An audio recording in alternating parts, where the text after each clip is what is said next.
Welcome once again to Lehto's Law. Here's Steve Lehto. Got a story here sent to me by almost everybody, and it's something that is near and dear to many people's hearts. And it turns out that the phrase Taco Tuesday is trademarked. Somebody filed for a trademark on that, and it was granted. And this is a while ago. So it turns out that other people, technically speaking, got to be careful how they use the phrase. And so Taco Bell is fighting to liberate Taco Tuesday, and they're trying to get the trademark revoked so that anybody could use the phrase Taco Tuesday in any context they wanted to. And so I was surprised to know this. I did not know that somebody had trademarked that phrase. But trademarks are a funny thing, just like patents are. And so we'll talk about that. But Taco Bell asks, how can anyone live Mas if they're not allowed to freely say Taco Tuesday? Well, you can say it. You got to be careful how you use it, though. Joseph Lamore wrote this for Today.com. America's biggest Mexican-inspired fast food chain is seeking to cancel a competitor's decades-long trademark. On May 16th, Taco Bell announced it's filed legal petitions to revoke the trademark on the phrase Taco Tuesday. Their action, they say, is to liberate the phrase and takes direct aim at the trademark holder, which is a rival chain called Taco John's, which I've never heard of. They have locations primarily in the Midwest and the mountain regions of the United States. Taco Bell wrote in a news release, tacos have the unique ability to bring people together and bring joy to their lives on an otherwise mediocre day of the week, Taco Tuesday. But since 1989, Taco Tuesday has been registered as a trademark, creating potential legal consequences for those that want to use the phrase, and that's just not right. So it turns out that back in 1989, Taco John's applied for and received a trademark on the phrase Taco Tuesday. Taco Bell goes on to say it's filed legal petitions to cancel the federal trademark registrations for Taco Tuesday via the USPTO, which is the United States Patent and Trademark Office. They've got a trial and appeal board, which handles appeals involving applications to register marks, trial cases involving applications, or current registrations and other matters. Taco Bell believes Taco Tuesday should belong to all who make, sell, eat, and celebrate tacos, they write. How can anyone live Mas? So Taco Tuesday, it's pure chaos. And I read their petition, and it's actually written in a fun manner. And so it's unclear how serious they are. I suspect they're mildly serious. Of course, this could all just be a gigantic publicity stunt because of how much free publicity they're getting. But I do know that they filed an actual legal thing, and so if it works, then it's serious. Taco Bell says it's not seeking damages or trademark rights to Taco Tuesday. They're seeking to liberate it for common sense usage of a common term. The phrase Taco Tuesday has quite a lengthy history, it turns out. A September 2018 article in Thrillist investigated the phrase's origin and found that the first documented use of the phrase is in 1973, where it appeared in a South Dakota newspaper, and then it was also used to promote restaurants in Kansas and California in 1975 and 1976. So the phrase had been used before by other restaurants. But Taco John's earliest Taco Tuesday, which they spelled T-W-O Tuesday, appeared on December 2nd, 1979 in an Indiana newspaper, and from there was granted a trademark in 1989, defending against others using that phrase in the time since.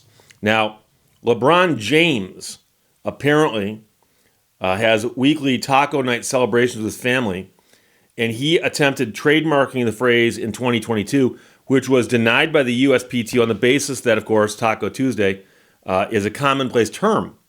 But that's what his lawyer said. But then again, there's no mention of whether or not he was aware that somebody had already trademarked it. By the way, if you go to apply for a trademark or a patent, somebody will do a search. And you could do it yourself, obviously, but there are professionals who will do a search for you to find out if somebody already has done what you're trying to do. In addition to outlining its tortilla-wrapped litigiousness on a webpage dedicated to updates on the battle, Taco Bell has started a petition titled Freeing Taco Tuesday in support of its cause, but they have replaced several letters in Tuesday, presumably so as not to violate the trademark. as well as announcing plans to conduct a Reddit Ask Me Anything on May 22nd, where anyone can ask any questions about the campaign. In the other corner of this fight, of course, is Taco John's, the holder of the trademark, Taco Tuesday. And they said that, of course, they have proudly owned the Taco Tuesday trademark since 1989. And Jim Creel, who is the CEO of Taco John, says, "I'd like to thank our worthy competitors at Taco Bell for reminding everyone that Taco Tuesday is best celebrated at Taco John's." So they view this as free publicity. In addition to serving shade through registered trademark symbol usage, Taco John's CEO added, "No más, por favor," in regards to the lawsuit.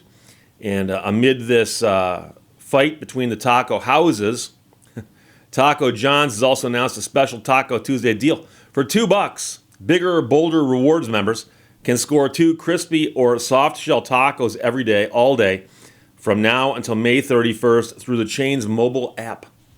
When it comes right down to it, we're lovers, not fighters at Taco John's, Creel said, but when a big bad bully threatens to take away the mark our forefathers originated so many decades ago, well, that just rings hollow to us. If living loss means filling the pockets of Taco Bell's army of lawyers, we're not interested. So in case you're curious, the Trademark Trial and Appeal Board can take up to 2 years before issuing a decision. Taco John's has 40 days to file a response.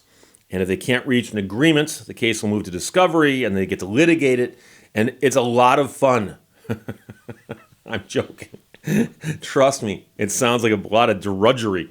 Taco Bell is asking its fans to show support for its liberation efforts by signing a Freeing Taco Tuesday Change.org petition. And if you were to wade into the field of trademarks just a little bit, you discover that some of them make complete sense, okay?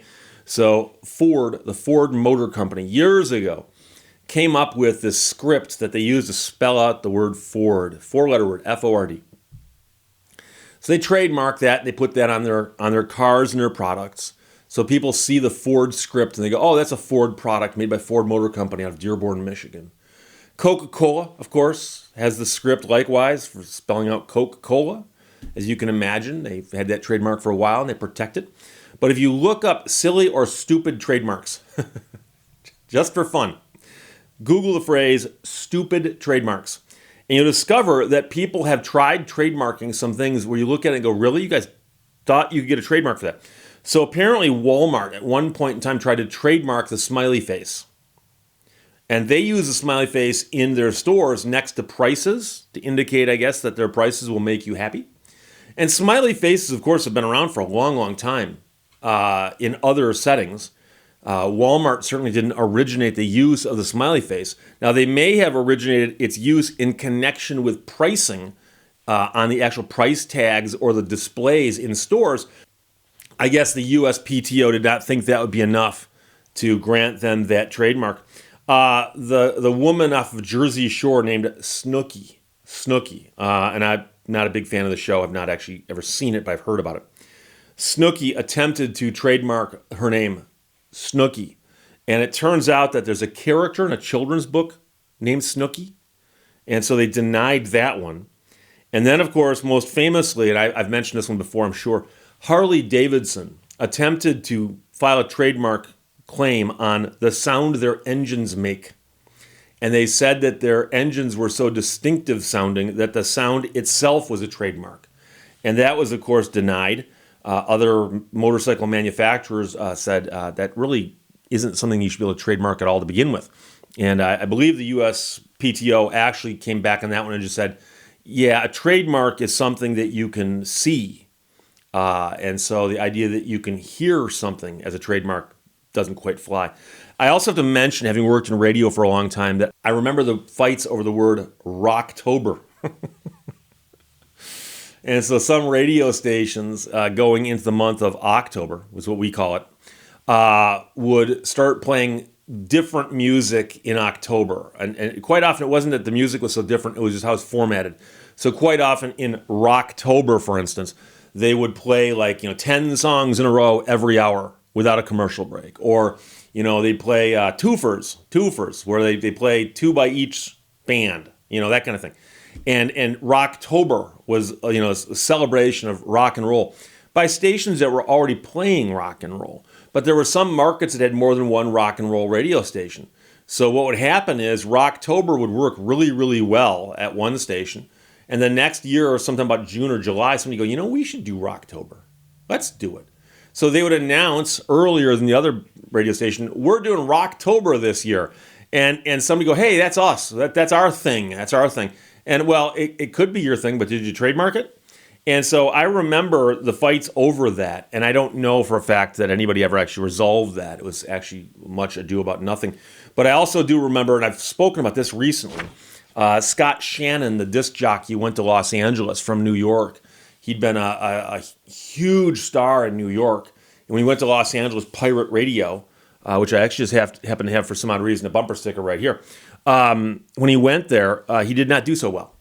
And one of the funnier footnotes in that story was that in New York, he called his show The Morning Zoo. The Morning Zoo. And so when the radio station that hired him out in L.A. announced he was coming, I believe it was Jay Thomas, but another local DJ registered the name Morning Zoo and started using it, in essence, to keep him from using it when he got to California. And that's, more of a lighthearted thing, because I highly doubt that it would really elevate your ratings because you started calling your show The Morning Zoo. And if your show was good, it didn't need to be called The Morning Zoo to be successful. But it was one of those little, like I said, a footnote in the story that when they heard he was coming, they said, oh, he calls himself The Morning Zoo? Great, we'll start calling ourselves that before he gets here. And so there you go. But as of right now, Taco John's owns the trademark Taco Tuesday. They've trademarked that phrase. It's theirs. Taco Bell, after all these years, has stepped up and said, we're going to fight to get that trademark canceled. So we'll find out within a good couple years, because that's how long these things take. But the U.S. Patent and Trademark Office is working. Trust me, they've jumped right on this. They're working on it.